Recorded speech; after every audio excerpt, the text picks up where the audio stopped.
Assalamualaikum warahmatullahi wabarakatuh. Perkenalkan, nama saya Narumi Sari Satonoga dengan NPM B1A020161. Baiklah, di sini saya akan menjelaskan materi mata kuliah pertemuan terakhir, yaitu pertemuan ke-8 tentang perbandingan hukum pidana, yaitu pidana Indonesia dan hukum pidana lainnya. Baiklah, di sini ada perbandingan hukum pidana Indonesia dan hukum pidana lainnya. Yang pertama itu ada perbandingan hukum, ialah membandingkan sistem dan ketentuan pidana di berbagai negara.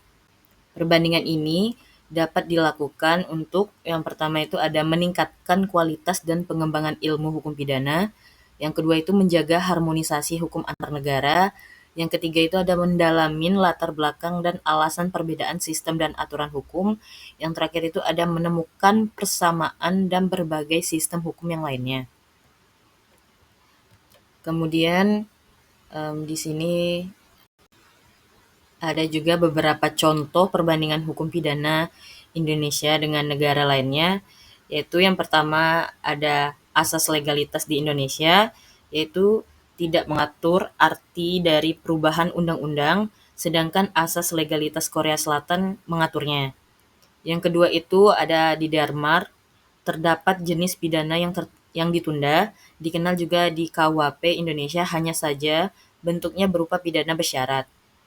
Yang ketiga itu ada Indonesia dan Malaysia, memiliki pengaturan hukum yang sama terkait dengan tindak pidana korupsi.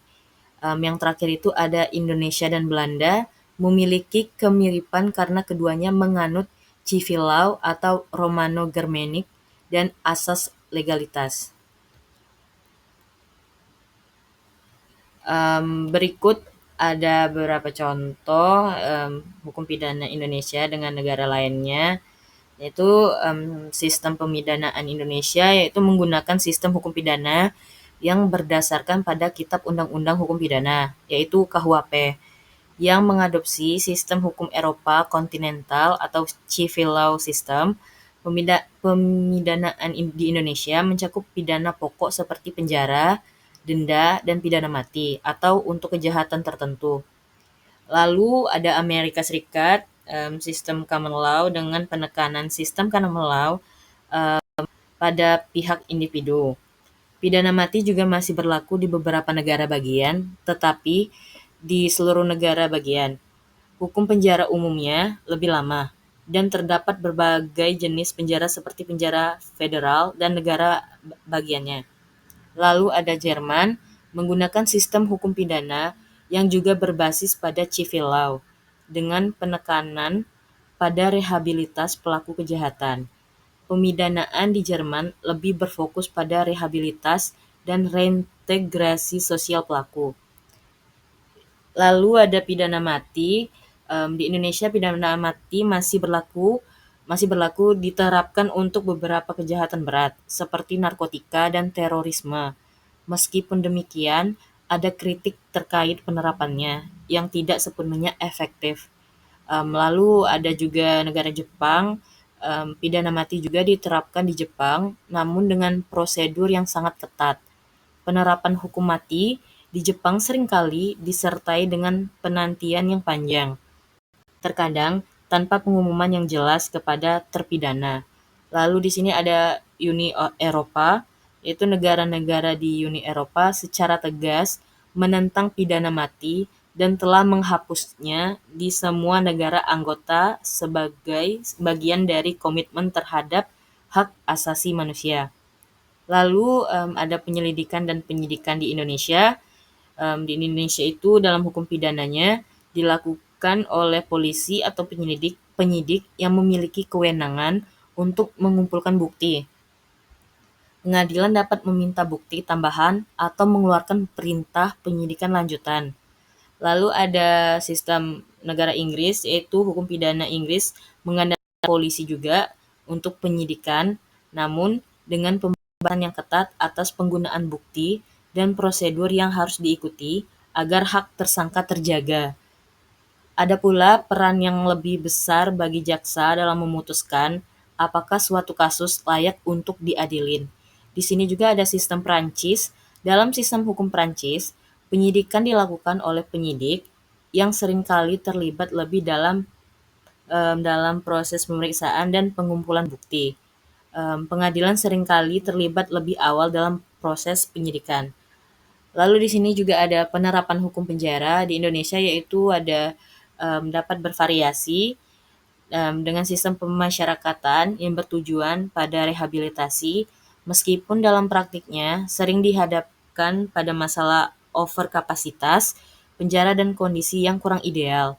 Lalu juga ada Norwegia. Sistem pemasyarakatan di Norwegia itu menekankan pada rehabilitasi. Penjara seperti penjara Halden dikenal dengan fasilitasnya yang lebih menyerupai lingkungan normal dan bertujuan untuk reintegrasi pelaku ke dalam masyarakat setelah menjalani hukuman. Lalu juga ada Brazil. Di Brazil, sistem penjara menghadapi masalah serius seperti kekerasan antara narapidana dan kondisi yang sangat buruk. Penerapan hukum pidana di Brasil seringkali dikritik karena ketimpangan sosial yang ada dalam penerapan hukum. Lalu di sini ada legalitas dan kesalahan, yaitu ada negara Indonesia, prinsipnya nullum nullum crimen sine lege, atau tiada kejahatan tanpa undang-undang, diakui dalam hukum pidana Indonesia. Untuk seseorang bisa dihukum, harus ada undang-undang yang jelas mengatur perbuatan tersebut sebagai kejahatan. Lalu pula disusul oleh Amerika Serikat. Amerika Serikat yaitu meskipun menerapkan prinsip nullum crimen sine lege, terdapat perbedaan dalam penerapan hukum pidana karena adanya perbedaan antara hukum federal dan negara bagian yang bisa mengkriminalisasi hal yang berbeda. Lalu juga ada Swedia menerapkan prinsip yang serupa dengan Indonesia, dengan tambahan fokus pada perlindungan hak asasi manusia yang lebih kuat dalam setiap langkah penyidikan dan pemidanaan. Lalu di sini ada tindak korupsi di berbagai negara, yaitu yang pertama Indonesia. Indonesia itu memiliki Komisi Pemberantasan Korupsi, yaitu bisa kita sebut dengan KPK, yang memiliki kewenangan luas untuk melakukan penyelidikan dan penyidikan terhadap korupsi di tingkat tinggi dan masyarakat. Penerapan hukuman bagi pelaku korupsi cukup keras, termasuk hukuman penjara dan denda.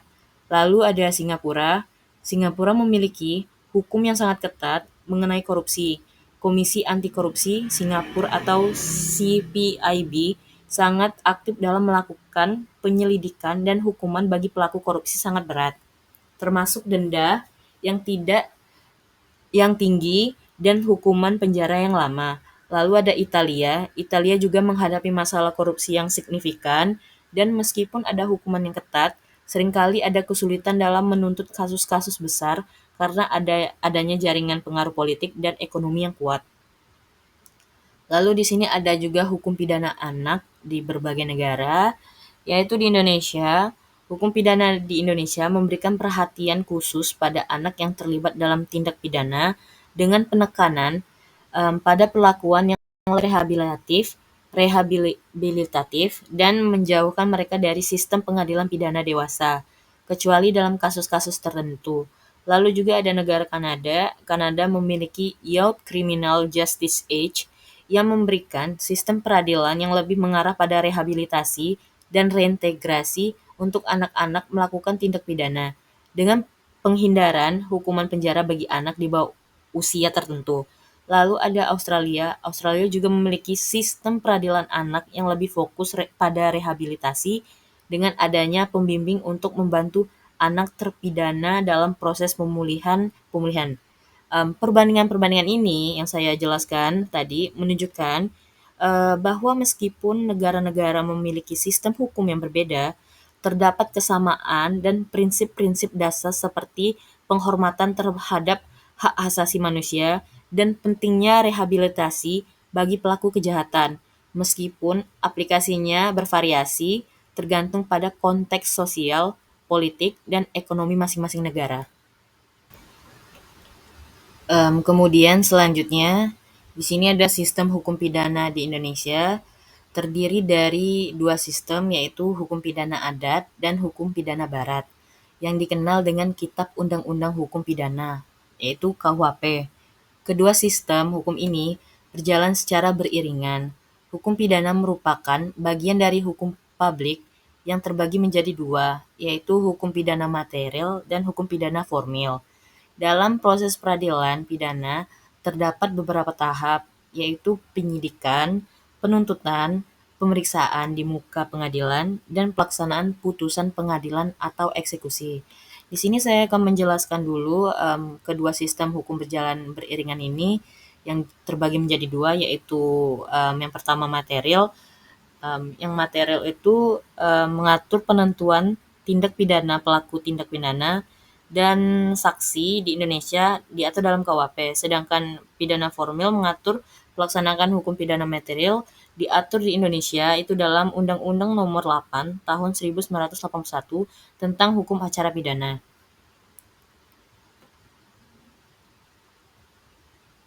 Lalu kemudian di sini ada hukum adat. Hukum adat pertama kali dikenalkan oleh Snow Horgrunge pada tahun 1983 dalam bukunya The Eugenis 97.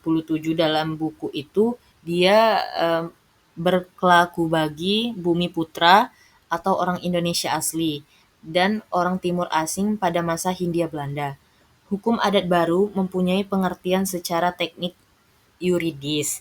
Setelah Cornelis van Veldhoven mengeluarkan buku yang berjudul Adatrecht, dialah yang pertama sekali menyatakan bahwa hukum adat merupakan hukum yang berlaku bagi rakyat Indonesia asli dan menjadikannya sebagai objek ilmu pengetahuan hukum serta dijadikan sebagai mata kuliah tersendiri.